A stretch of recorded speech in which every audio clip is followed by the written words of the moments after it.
Mike, how's it going today? Just great. How are you guys doing? We are doing well. We've got a big one with Michigan State and BYU tomorrow. This is an interesting one. I think before the season, when you looked at this one, maybe you thought, okay, Michigan State probably 3-1, 4-0. At this point, they're 2-2. From the BYU perspective, not sure with that tough schedule. Now we have two teams that are either at or below 500. What do you think of this matchup, Mike? I think it's a perfect matchup for both ball clubs because essentially they like to try to do the same things. I think they're both better than their record.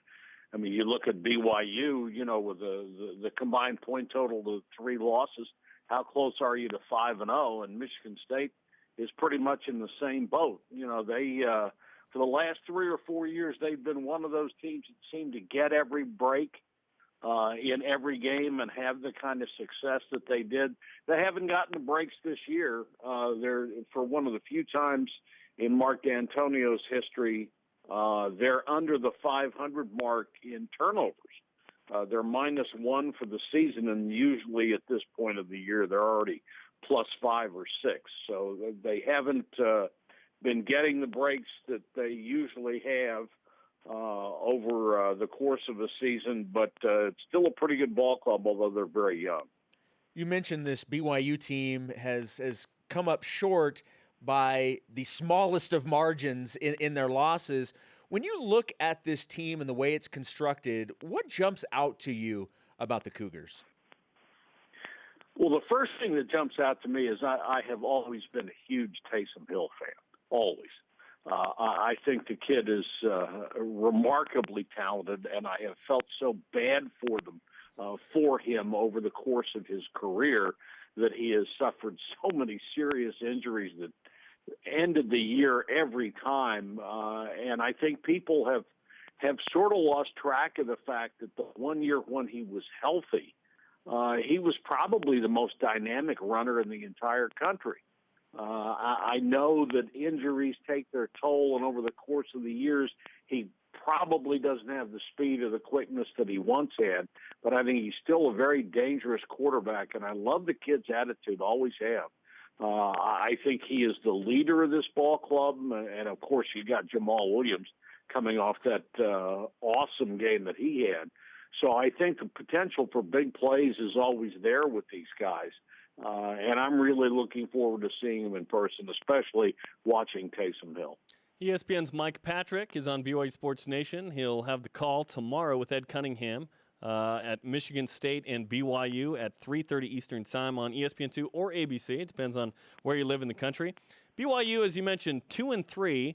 And have kind of turned it around. First 3 games, kind of the offense wasn't really there. Defense was good. The last 2 games, the defense kind of struggled. The offense has turned it on. So what do you expect from BYU in Game 6 at Michigan State?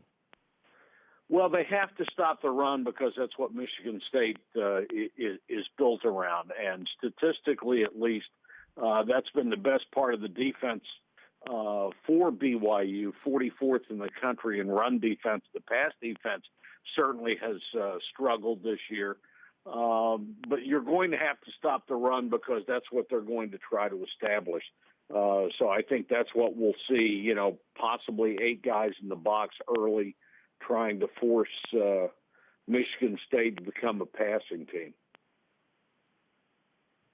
Michigan State has had some injuries on defense. How much do you think that will affect what we see from them tomorrow as BYU, as you've mentioned, wants to establish the run? They're really in trouble as far as injuries are concerned. Riley Bulla, who was their best player on defense, the middle linebacker, is still out. They lost another kid, John Reschke, an outstanding linebacker. He's been out indefinitely. Their depth has been hurt by those injuries. One of the vulnerabilities they thought they had coming into the season was the defensive line because they only had one starter returning. That was Malik McDowell, who's a preseason All-American, but he was called for targeting last week, so he'll miss the first half.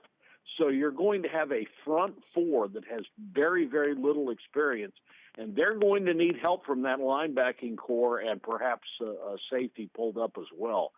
So I think the opportunity is there early, at least, for BYU to establish the run and get some good movement up front.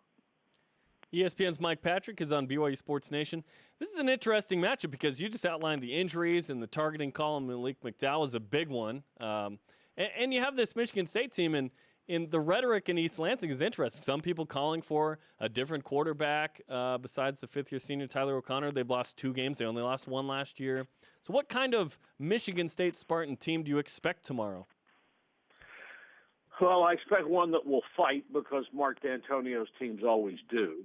And you know the drill. If a quarterback throws a couple of picks and can't pull out a game at the end, the drum beat starts for the next guy on the roster. If you're the backup, you're the most popular kid in town until they call your name, and then you're subject to all the stuff the other guy got. O'Connor's a first-year starter, and, of course, they were so used to having Connor Cook, who just had a brilliant career, one of 4 draft choices they had on offense that they lost. So they're very inexperienced on that side of the ball, too. But O'Connor's a pretty good quarterback. I mean, he's a couple of games that he won big-time road wins at Ohio State and Notre Dame as a starter. That's not bad to have on your resume. And I don't think changing quarterbacks is really the problem they've had. They have not run the ball all that well.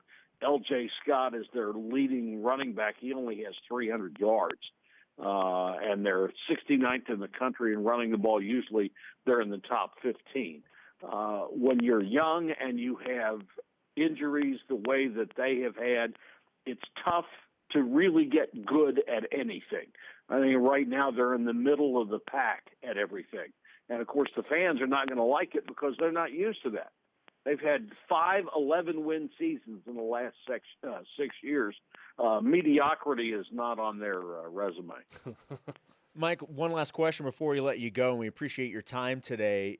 With so much talk of conference expansion, it's obviously a huge topic out here as BYU tries to get into a P5 conference. 2-part question. Do you believe that the Big 12 should expand? And if they do you believe BYU should be invited? I don't know about should expand. I think they're going to. But I think BYU has to be in a Power 5 conference. The days are gone when you can play as an independent. Look at your schedule. Even if you were undefeated this year, you would have no chance at being in the college football playoff. No chance. I mean, it's not going to happen. And if a team like BYU as an independent were close at the end of the year but didn't have a conference championship game to play in, those conference championship games take all the oxygen out of the room. You would be ignored while other people are playing for titles. And there's no way a team like BYU is going to finish in the top 4, no matter what your record is. The deck is stacked against everybody who is not in a Power 5 conference. And BYU hopes to be in one soon. Mike, we appreciate the time. Have a great call tomorrow on ESPN2 or ABC, depending on where you live, of BYU and Michigan State at 3:30 Eastern tomorrow. Thanks, Mike. Thanks so much. I'm looking forward to it.